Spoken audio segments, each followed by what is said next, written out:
মাছের এই তরকারিটা হলে জামাইয়ের আর কিছুই লাগে না, এক পদেই প্লেট খালি।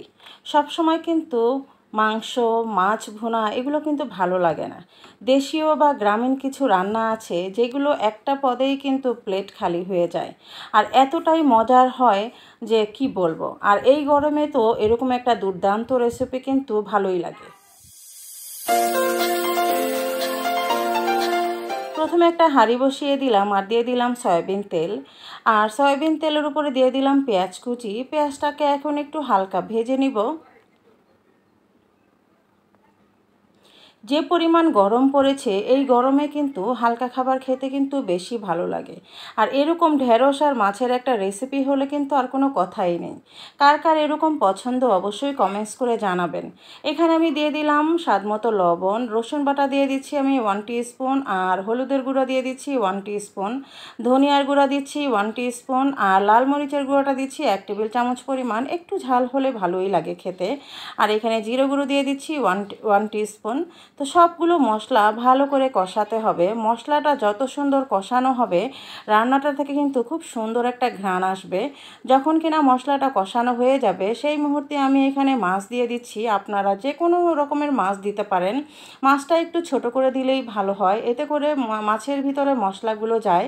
এখন আমি মাছটা হালকা একটু পানি দিয়ে ভালো করে কষিয়ে নিব, এতে করে মশলাগুলো সব মাছের ভিতরে যাবে।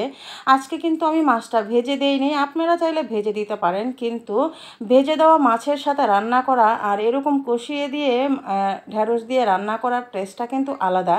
যেহেতু বললাম আমি গরমে যতটা হালকা খাবার খাবেন ততই কিন্তু ভালো। এখানে আছে ঢেঁড়স, আমি ঢেঁড়সগুলো কিন্তু আগে ধুয়ে তারপরে ভালো করে কেটে আমি রেখেছি। ঢেঁড়স কিন্তু কখনো কাটার পরে ধুতে হয় না, কাটার আগে ধুতে হয়। আর আমি আজকে মাঝখানে একটু দুভাগ করে দিয়েছি, এতে করে ঢেঁড়সের ভিতরে কিন্তু সব মশলাগুলো যাবে। এখন এই ঢেঁড়স আর মাছ একসাথে আরেকটু সময় কষিয়ে নিব। মাছটা আপনারা চাইলে আলাদা তুলে রাখতে পারেন, এরপরে ঢেঁড়স দিতে পারেন, কিন্তু আমি আজকে আর কোনো ঝামেলাতেই যাইনি। ভালো মতো কষিয়ে আমি এখানে ঝোলের পানি দিলাম।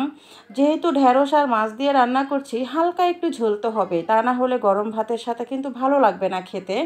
আর ঢেঁড়স দিয়ে চিংড়ি মাছ তো আমরা সবাই খাই, সেটার আলাদা টেস্ট। আর এইভাবে আপনারা মাছ দিয়ে খেয়ে দেখবেন, বিশেষ করে যেই মাছটা টাটকা আসে বাজার থেকে সেই মাছটা। তো বলক চলে এসছে, আর দেখতে পাচ্ছেন খুব সুন্দর কিন্তু একটা কালার চলে এসছে। রান্নাটা করতে কিন্তু বেশি কোনো ঝামেলাই হয়নি, খুবই ঝটপটভাবে কিন্তু এরকম একটা রেসিপি কিন্তু হয়। সব সময় মাছ ভুনা, মাংস কষা, মাংস আলু দিয়ে এগুলো কিন্তু ভালো লাগে না। বিশেষ করে গরমের দিনে কিন্তু এরকম পাতলা খাবার খেলে কিন্তু পেটটা ঠান্ডা থাকে। আর ঢেঁড়স কিন্তু খুবই মজাদার একটা রান্না। দেখতে পাচ্ছেন আমার রান্নার কালারটা নিশ্চয়ই দেখে বোঝা যাচ্ছে রান্নাটা কত ইয়াম্মি হয়েছে। যদি ভালো লাগে একটা লাইক করে দিবেন। সবাই ভালো থাকবেন। আল্লাহ হাফেজ।